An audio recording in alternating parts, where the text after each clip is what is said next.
Mesdemoiselles, Messieurs, en direct en public à l'occasion de l'édition 2013 de Midest, à l'occasion du plateau Bitouffer, une réalisation exemplaire en matière de groupement industriel. Patrice Debery, bonjour. Nous étions il y a quelques minutes ensemble sur une première émission pour présenter le groupement. Alors, en 20 secondes, représentez-nous ce groupement. Et sur ce deuxième focus, vous êtes venu avec Raymond Legrand qui illustre véritablement la dynamique entre un groupement et le donneur d'ordre, entre un client, et on va en parler tout de suite. Présentation tout d'abord. Ok, donc Eladis, groupement d'entreprises qui fédère des compétences dans le milieu du plastique et du caoutchouc. On va venir directement sur la nature du produit. Nous avons, dans le cadre de cette réalisation exemplaire, produit une pièce caoutchouc qui est un profilé de très grosse section, qui pèse un peu plus de 34 kg par mètre linéaire, qui a été fabriqué de façon quasi continue, de façon à réaliser l'étanchéité d'une porte qui fait 38 mètres de long et qui fait 16 mètres de haut. C'est une porte de quoi Alors dites-nous tout. Alors cette porte porte le nom, je ne suis pas certain qu'elle tiendrait dans le salon de la plupart de nos invités et de ceux qui suivront nos émissions dans les jours à venir. Cette porte s'appelle en fait, d'une façon assez courante, on appelle ça un bateau-porte. C'est une porte flottante qui permet de venir fermer une forme dans un port. Quand cette forme est fermée, vous videz l'eau qui est à l'intérieur, vous retrouvez ce qu'on appelle une cale sèche. Et là, vous allez pouvoir ou construire un bateau, ou l'entretenir, ou le démolir, au choix.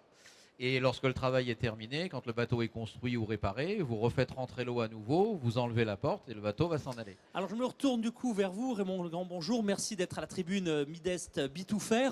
Alors vous Bonjour. avez véritablement une porte de 38 mètres carrés à réaliser, un process industriel innovant. Expliquez-nous un petit peu, en quelques mots, votre problématique et la solution mise en œuvre est trouvée au travers du groupement Eladis. Nous, on a des portes à caréner, à maintenir en état de service. Donc le but du jeu, c'est tout ce qui est tôlerie, bois, mécanique, outillage qui va avec, et notamment la partie joint étanchéité, parce qu'une porte pas étanche, c'est pas une porte.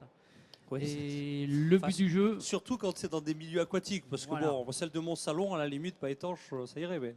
Non, mais c'est mieux si elle est étanche. C'est mieux aussi, oui, vous avez raison. Et de ce fait-là, nous, on avait des joints ancienne génération, des joints qu'on retrouvait faits en chanvre suifée, des choses qui sont interdites aujourd'hui, qui sont lourdes, qui ne se font plus d'ailleurs, tout simplement. Donc c'est aussi bien, on passe dans des nouvelles technologies, une nouvelle génération de joints.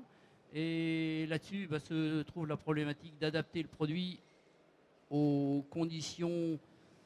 Alors, être un peu technique aux conditions mécaniques. Soyons-le, il y a beaucoup d'ingénieurs sur ce salon. Donc voilà, on doit répondre à une compression supportée par le joint, admissible par le béton qui supporte le joint et qui, dans des tolérances admissibles et pas trop, pour qu'on garde une certaine souplesse de joint qui soit utilisable à multiples reprises. Il ne faut pas qu'on se retrouve avec un joint en papier mâché lors de la deuxième utilisation. Donc ça nécessitait... sur la base d'une quinzaine d'années de retour d'expérience pour ma part, définir un cahier des charges tout à fait à la hauteur, quelque chose que je souhaitais, un souhait. Et c'est vrai qu'avec une entreprise comme Eladis et puis l'expérience de M. Debery, ça a permis de mettre au point un produit qui a donné toute satisfaction. Donc on va dire, c'est bien. Alors donc, effectivement, problématique très claire, réponses multiples.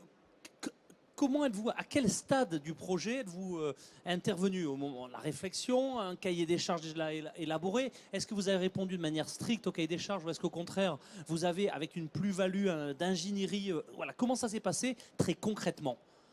Alors bon, déjà, il y a la première chose, je précise que M. Legrand est un personnel civil du ministère de la Défense, puisque le matériel sur lequel nous avons travaillé appartient à la Défense nationale. Il est utilisé, le client, ça peut être la Marine nationale, ça peut être des navires, des bâtiments qui sont plus ou moins en relation avec le ministère de la Défense. La première chose, c'est se faire connaître pour que lorsqu'un problème apparaît, on puisse être, je dirais, contacté. Et le ministère de la Défense a quand même une procédure particulière pour des appels d'offres.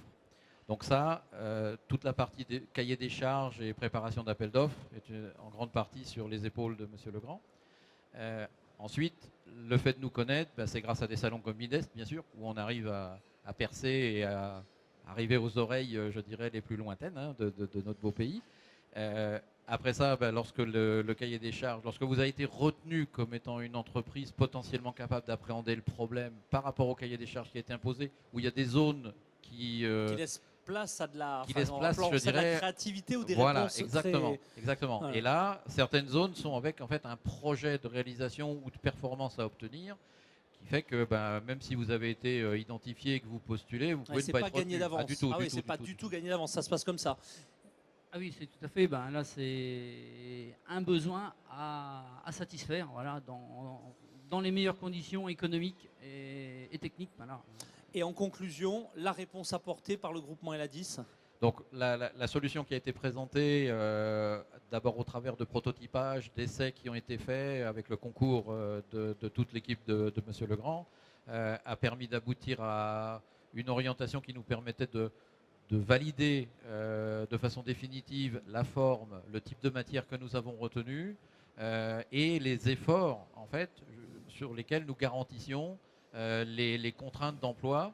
On ne perd pas de vue que quand cette porte flottante est installée, que l'on travaille à l'intérieur, d'abord il y a du personnel qui travaille, donc l'étanchéité est plus qu'une sécurité, que la marée varie, donc les variations de pression hydrostatique sont extrêmement importantes, et que cette porte doit en toutes circonstances continuer d'être étanche. Elle va rester comme ça à fonctionner avec des compressions variables qui vont durer le temps de l'intervention sur le bateau. Ça peut durer plusieurs mois. Et il faut donc, après plusieurs mois d'utilisation, lorsque le joint n'est plus utilisé, il soit en parfait état pour à nouveau travailler derrière. Voilà. Donc ça fait partie des différentes problématiques qui ont abouti au choix matière, à la forme du joint, et issu bien sûr des différents essais que l'on avait pu faire, puisqu'on ne remplaçait pas une solution déjà caoutchouc, on remplaçait une solution qui était, on va dire, avec d'anciens procédés, ce qui se faisait à cette époque avec les matériaux dont on pouvait disposer. Très bien, on voit un exemple, je pense assez exemplaire, coopération, à la fois extrêmement de partenariat, de regard croisé sur des technologies qui évoluent et des solutions qui ne sont jamais acquises par avance. Merci à vous pour ce retour d'expérience. Merci à vous pour les solutions apportées par votre groupement. Revenez quand vous voulez sur le plateau de Midest et de Bitouffer. À bientôt. Merci.